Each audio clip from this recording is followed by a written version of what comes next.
চারজন একটি কাজ করতে পারে 3 দিনে, তাহলে দুইজন ব্যক্তি ওই কাজ কত দিনে করতে পারবে? আচ্ছা, এই ধরনের অঙ্ক আসলে আমাদের মাথায় প্রথম চিন্তা আসে কি, এর ঐকিক নিয়ম। হ্যাঁ, এটা অবশ্যই ঐকিক নিয়ম, কিন্তু ঐকিক নিয়ম এবং কাজের অঙ্কের মধ্যে একটু পার্থক্য আছে। আচ্ছা, আমরা ঐকিক নিয়মটা একটু দেখি। হ্যাঁ, ঐকিক নিয়ম, যদি কাজ না থাকতো, যদি কাজ কথাটা উল্লেখ না থাকতো, তাহলে আমরা সচরাচর ঐকিক নিয়মটা কীভাবে করতাম? ধরেন যে একজন একজন পারে, সরি, দুইজন পারে 5 দিনে। এটা ঐকিক নিয়ম বলছি আমি। একজন পারে, তাহলে এইভাবে যদি আমরা ঐকিক নিয়ম করতাম, তাহলে কিন্তু দেখতেন যে আমাদের নিয়ম অনুযায়ী কী হইতো, ভাগ হয়ে যেত। 5 ভাগ এই দুইটা এইভাবে চলে আসতো, তাই তো? আবার যদি বলি 3জন পারে, তাহলে 5 × 3 নিচে 2। এটা কিন্তু ঐকিক নিয়মের বেসিক ধারণা, তাই তো?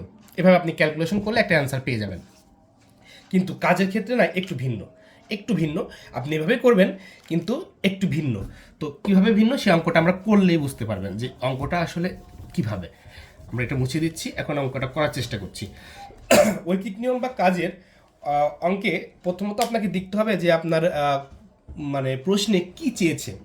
চারজন ব্যক্তি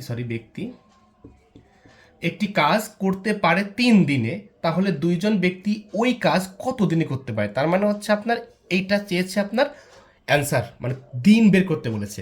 তাহলে আমরা দিনটাকে ডান পাশে রাখবো এবং বাম পাশে বাদবাকিটুকু রাখবো। তাহলে আমরা প্রথমটুকু সাজাই, চারজন ব্যক্তি একটি কাজ করতে পারে 3 দিনে।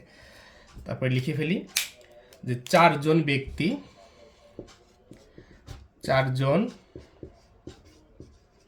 ব্যক্তি করতে পারে, লিখলাম করতে পারে 3 দিনে। আচ্ছা, এখন দেখেন, যেহেতু দিনটা আমরা কিন্তু এই পাশে নিচ্ছি, কেন নিচ্ছি? কারণ হচ্ছে আমাদের যেহেতু বের করতে হবে দিন, তাই আমরা দিনটা এই ডান পাশে নিয়েছি। আচ্ছা, এখন এটা হচ্ছে আমার অ্যান্সার। এখন এইভাবে সাজানোর পরে এখন দেখেন, এরপর আরেকটা ক্লু দেওয়া আছে, দুইজন ব্যক্তি ওই কাজ কতদিনে করতে পারবে, মানে এটা চেয়েছে। এখন কাজের অঙ্ক বা ঐকিক নিয়মে প্রথমে যা থাকবে, আমরা প্রথমে একক বা একজনে কতটুকু পারে বের করব।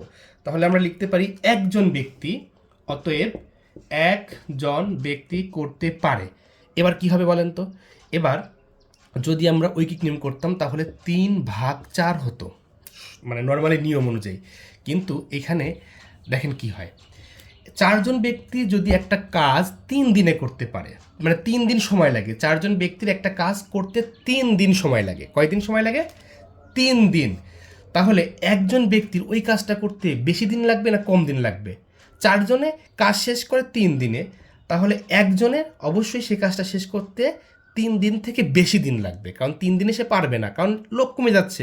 চারজন ছিল এখানে, চারজন থেকে একজন হয়ে যাচ্ছে, তার মানে 3জন হয়ে যাচ্ছে। 3জনে কিন্তু আপনার আরও বেশি সময় লাগবে, তার মানে দিন ওই সময় আপনার বেড়ে যাবে। আর যখনই বাড়বে তখনই গুণ করতে হয়। তাহলে আমরা কি করব, এখানে 4 × 3 এত দিনে, বুঝছেন? আচ্ছা, এখন যদি আমরা, তাহলে অঙ্কে কত চেয়েছে? দুইজন ব্যক্তি, তাহলে অতএব 2জন ব্যক্তি করতে পারে।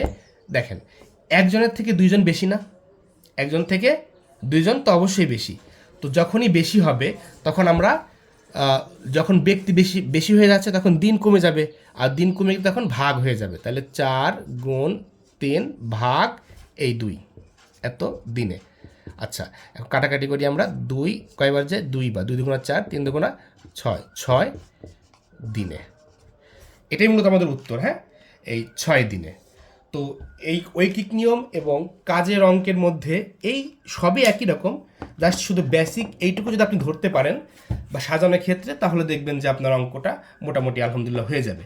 আর যদি আপনি এইটুকু ধরতে না পারেন, এই কতদিন এবং হচ্ছে বেশি বা কম, কম দিন লাগলে বেশি সময়, কম দিন লাগলে বেশি জন লোক লাগবে বা কম জন লোক লাগবে, এটা যদি আপনি ধরতে না পারেন, তাহলে হয়তো আপনি পুরো অঙ্কটা সাজাচ্ছেন কিন্তু আপনি করতে পারবেন না।